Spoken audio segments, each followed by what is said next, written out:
नमस्कार। कैसे सब ठीक है? इलेक्शन का माहौल गर्मा रहा है। ओके, अभी मैं ये पार्ट 1 लेकर आया हूँ खास लोगों के लिए। पार्ट 2 में मैं आपको मेरा प्रेडिक्शन दूंगा कि कौन किस तरह जीत रहा है। ठीक है, अभी फिलहाल मैं कैंडिडेट के बारे में थोड़ी सी जानकारी जो मुझे है, ठीक है, वो देता हूँ। और पार्ट 2 में मैं आपके लिए रोमांचक बात लेकर आऊंगा, कौन कितने लीड से जीतेगा। मेरा प्रेडिक्शन है, मैं कोई भगवान नहीं हूँ, मतलब मैं गलत भी हो सकता हूँ, ठीक है। तो लेकिन ऐसा है, एग्जिट पोल 50-50 बताता है या कभी कभी टोटल रॉन्ग होता है, ठीक है। गए इलेक्शन में भी मैंने अपना प्रेडिक्शन दिया था, उसमें 80% सही था। इस इलेक्शन में भी मैं अपना प्रेडिक्शन दूंगा पार्ट 2 में। ये पार्ट 1 है, पार्ट 2 में दूंगा, ठीक है। तो पार्ट 2 में मैं कौन सा कैंडिडेट कितने लीड से जीतेगा वो दूंगा, और कौन कहां से जीतेगा वो भी दूंगा, ठीक है। मैं भगवान नहीं हूँ, 80-20 हो सकता है, बट मेरे में 80-20 होगा, 80-20। ओके, ठीक है। अभी मुंबई के कुछ कैंडिडेट्स के बारे में आपको बताना चाहता हूँ। उनके कैंडिडेट ऐसे है जिनके सामने कोई कितना बड़ा तुर्रम खान खड़ा रहेगा वो नहीं जीत पाएगा, कितना भी बड़ा, ठीक है। अभी ये मुंबई उपनगर में एक बहुत भारी भक्कम कैंडिडेट है, ठीक है। देखो, पहला तो मैं आपको बताना चाहता हूँ, मैं किसी का प्रमोशन नहीं कर रहा हूँ, ठीक है। मैं हिंदू मुस्लिम की बात नहीं कर रहा हूँ, मैं किसी पार्टी की बात नहीं करूंगा, ठीक है। मैं इंडिविजुअल बंदे की बात करूंगा, ठीक है, मतलब जिसकी क्वालिटी है, जिसकी क्वालिटी है मैं उसकी बात करूंगा, ठीक है ना।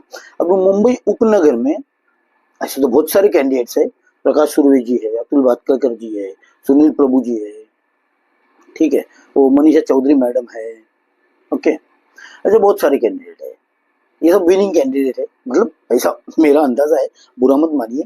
लेकिन इन सब की भीड़ में ना एक बंदा ऐसा है जो सेलिब्रिटी कैंडिडेट है, is a big brand. Brand समझता है आपको क्या होता है? मतलब कैसा है, उसका ना कोई तोड़ ही नहीं है, कोई तोड़ ही नहीं है उसका। वो एक बहुत बड़ी सेलिब्रिटी है, बहुत बड़ी ब्रांड है। मैं आज तक उसको मिला नहीं, ठीक है। एक सेकंड के लिए मिला हूंगा, एक सेकंड के लिए, ठीक है। अब लोग ऐसा समझेंगे उससे पैसा लेके उसकी तारीफ कर रहा है, ऐसा कुछ नहीं, ठीक है। सबसे पहला, हिंदू मुस्लिम नहीं, हम कैंडिडेट देखेंगे, हम बंदा देखेंगे जिसकी जो कैपेसिटी है, ओके। एक टॉल, ह्यूज, टफ, सॉलिड और हेवी कैंडिडेट है इस इतने मुंबई उपनगर में, ठीक है।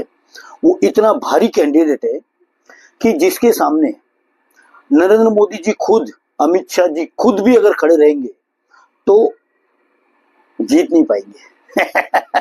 जोक लगता होगा आपको, है ना? नहीं, ये हकीकत है, ठीक है।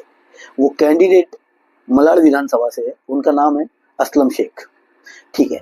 असलम शेख जी एक इतने भारी भक्कम कैंडिडेट है, लोग बोलते हैं वो क्या पोस्टर्स लगते हैं, टाइगर जिंदा है, टाइगर है, शेर है, ये है। तो मैं लोगों को बताना चाहता हूँ वो टाइगर नहीं है, वो है एक ह्यूज एनिमल है। ह्यूज एनिमल ये नहीं समझता है, एक बहुत हेवी, बहुत ही भक्कम हाथी बोलते, हाथी, वो एक हाथी है, ठीक है। उसका कोई तोड़ आज तक नहीं बना है, आगे का पता नहीं, लेकिन आज तक उसका कोई तोड़ बना नहीं है। उसके आगे नरेंद्र मोदी जी, अमित शाह जी खड़े रहेंगे अगर मलाड कॉन्स्टिट्यूंसी से, वो भी हार जाएंगे, and that is open challenge. मतलब मैं उनकी तारीफ नहीं कर रहा हूँ, बट वो उस काबिल है, यानी उनको हराना यानी चांद को आईना दिखाने के बराबर है। अब आप मानो या मत मानो, वो आपकी बात है, ठीक है। दूसरी बात ऐसी है कि किसी को नाराज होने की जरूरत नहीं है, किसी को गुस्सा होने की जरूरत नहीं है, ठीक है, और किसी को ज्यादा अच्छा लगने की भी जरूरत नहीं है, क्योंकि हर एक चीज का तोड़ कहीं ना कहीं होता है।